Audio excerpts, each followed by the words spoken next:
In the Arab world, a cohort of royal women, sheikhs, queens, and princesses, wield influence that often surpasses that of many heads of state, without actively seeking public fame.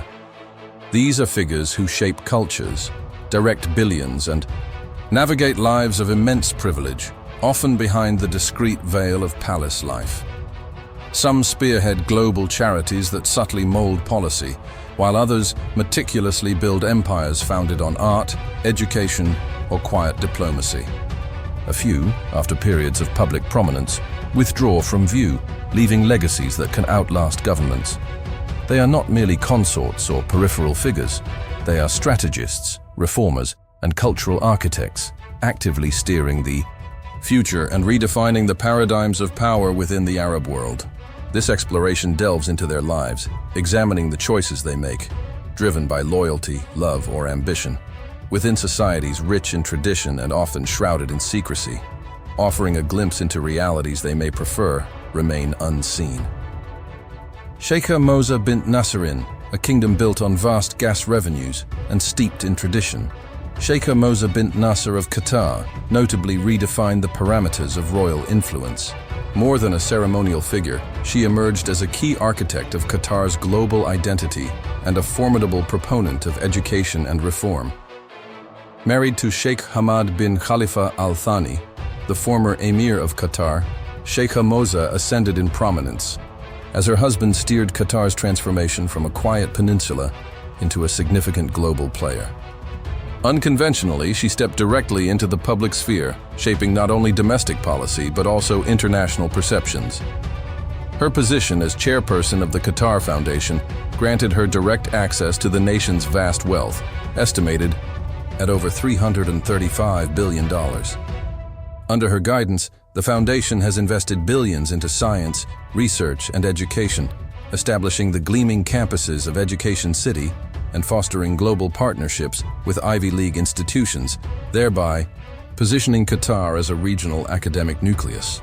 Her influence also extended to media, contributing to the launch of Al Jazeera, a move that provided Qatar with a sharp voice in global discourse. Fashion magazines have lauded her as one of the most elegant women in the world, frequently appearing on best-dressed lists at international galas. Yet her true legacy is far deeper than couture. She has redefined what a royal wife can be in a conservative society: visible, powerful, and intellectually engaged. Through her style, diplomacy, and strategic role in reshaping education across the Arab world, Sheikha Moza has proved that influence isn't about visibility alone, it's about vision, of which she possesses an abundance. Princess Haya bint Hussein, certain escapes from convention etch themselves into history, and Princess Haya bint Hussein's was one such event. Her story is unlike any other. Born to Jordan's much-loved King Hussein and Queen Aliyah, Haya was royal by blood, but swiftly cultivated her own identity through sports, diplomacy, and activism. Her early years were characterized by elite education, equestrian competitions, and United Nations appearances, seemingly destining her for a tranquil life of service and tradition. However, her marriage to Sheikh Mohammed bin Rashid Al Maktoum, the ruler of Dubai, significantly altered the trajectory of her life. For years, she impeccably played the role of the glamorous royal wife, attending royal events, representing the UAE internationally, and promoting humanitarian causes. A skilled equestrian, she even competed in the Olympics, representing Jordan. But behind this polished facade, a darker reality was reportedly unfolding. In 2019, she stunned the world by fleeing Dubai with her 2 children and seeking asylum in the United Kingdom. In subsequent court proceedings, she revealed allegations of threats, surveillance, and fear for her safety. The divorce settlement exceeded $700 million, but the human cost was immeasurable. What rendered Princess Haya's story so potent wasn't merely the headlines or the escape. It was the fortitude required to confront one of the region's most powerful men and persevere. She emerged not as a victim, but as a symbol of courage, dignity, and the inherent complexities of royal life behind the opulent, tradition-bound doors. Queen Rania of Jordan. Queen Rania is often regarded as the modern face of Arab royalty. Born in Kuwait to Palestinian parents and educated in business, she was not born into a royal lineage. She met Prince Abdullah of Jordan at a dinner party, and their subsequent union became a celebrated story. When he ascended the throne in 1999, Queen Rania was just 28 years old. Since then, she has redefined the role of a queen, not only in Jordan, but on the global stage. She is best known for her outspoken advocacy in areas such as education, youth empowerment, digital literacy, and women's rights. Unlike many royal wives who remain shielded by tradition, Queen Rania utilizes social media, TED Talks, and interviews to engage directly with the world. Her fashion sense is impeccable, earning her praise from international media, but her focus extends far beyond image.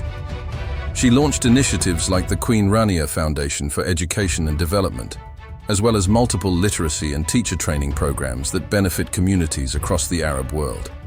Although her personal net worth is private, the Hashemite royal family has been linked to millions in offshore accounts, as revealed by leaks like the Panama Papers.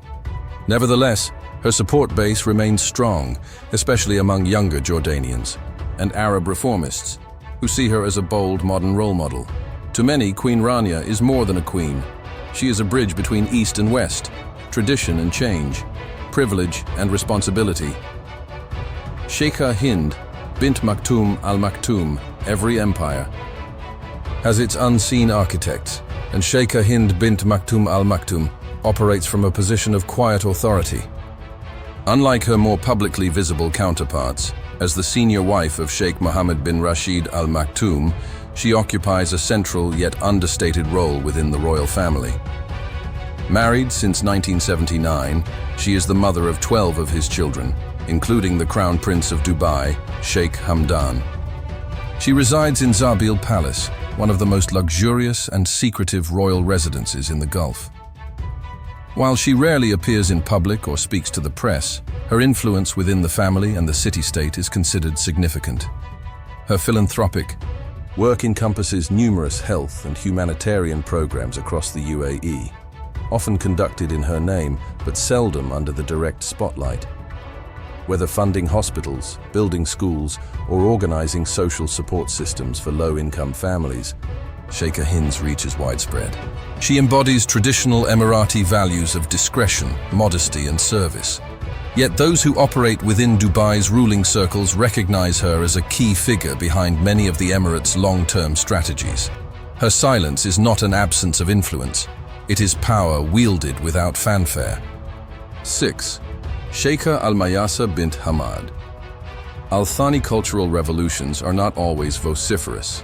Sometimes they are meticulously curated, gallery by gallery, masterpiece by masterpiece. Sheikha Al-Mayasa may not be the emir's wife, but as the sister of Qatar's ruler and head of Qatar Museums, she commands cultural assets valued in the billions. Born into Qatar's ruling Al-Thani family, she quickly embraced a role uncommon for women in Gulf royalty, that of a global art mogul. As chairperson of Qatar Museums, she has been responsible for the country's dramatic expansion into the art world, curating collections that rival the greatest in Europe. Under her leadership, Qatar purchased some of the world's most expensive artworks, such as Cézanne's Card Players for a reported $250 million and Gauguin's When Will You Marry for nearly $300 million. These were not mere vanity acquisitions. They were strategic investments designed to elevate Qatar's image as a cultural capital, and they succeeded. Museums like the National Museum of Qatar and the Museum of Islamic Art are now recognized globally, featuring designs from architectural legends like Jean Nouvel and I.M. Pei. Behind the opulent gates of their palaces reside astute minds that shape futures through diplomacy, philanthropy, and visionary initiatives. Their lives, often perceived as untouchable, are a testament not merely to privilege, but to the significant roles they have forged for themselves within intricate systems of tradition and power. Reflecting on these diverse narratives, one might consider which story resonated most profoundly. We invite you to consider these portrayals and the impactful, often understated roles these women play. Your engagement with these accounts of modern royalty is valued as we continue to explore such compelling stories.